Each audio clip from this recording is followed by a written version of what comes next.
Have you ever felt like you're stuck in your own head, judging yourself, comparing yourself to others, or feeling disconnected? That's actually your ego at work.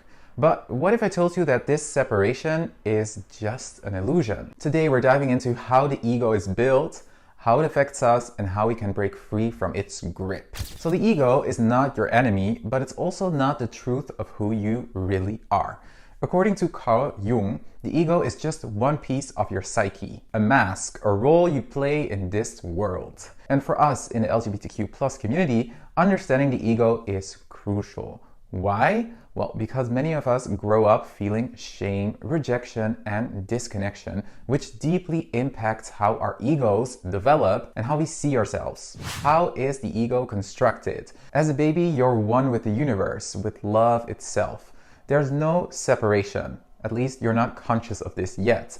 You don't even see yourself as an individual yet until you look in the mirror and you recognize that there's like a body, like a being over there. So you feel part of everything. If you're hungry, you think that everyone is hungry, because when you're hungry, that's like you're hungry. So everyone must be hungry. All the bodies, all the people must be hungry around me. You really feel this oneness, and you don't realize that you are an individual. But as you grow, your ego starts to form. You learn your name, your likes and dislikes, and what others expect from you. This gives you a sense of identity, but it also creates separation. You're no longer one with everything. You're you. Yeah, you're you. You have your needs. You are an individual being.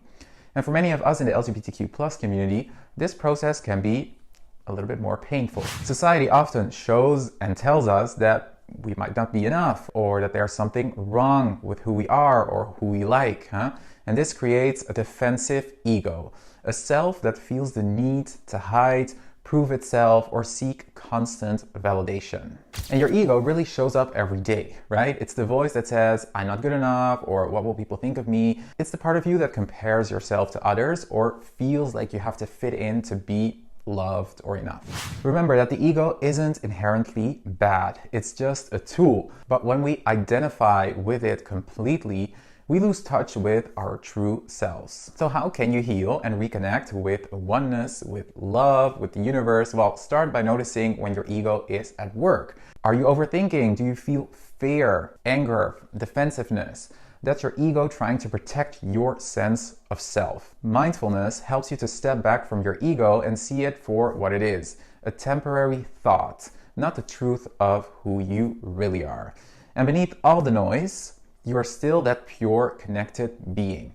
Practices like meditation or even moments of gratitude, of journaling, can really help you remember this. And the ego often tells us to hide, to not be our true selves, maybe to act a certain way, but healing really happens when we show up authentically.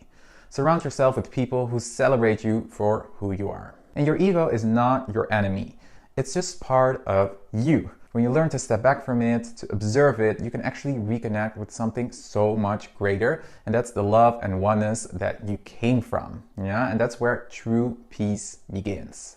Thank you so much, and don't forget to hit the subscribe button if you want to be notified by my new videos on my YouTube channel. So, thank you so much, and see you soon. Bye-bye.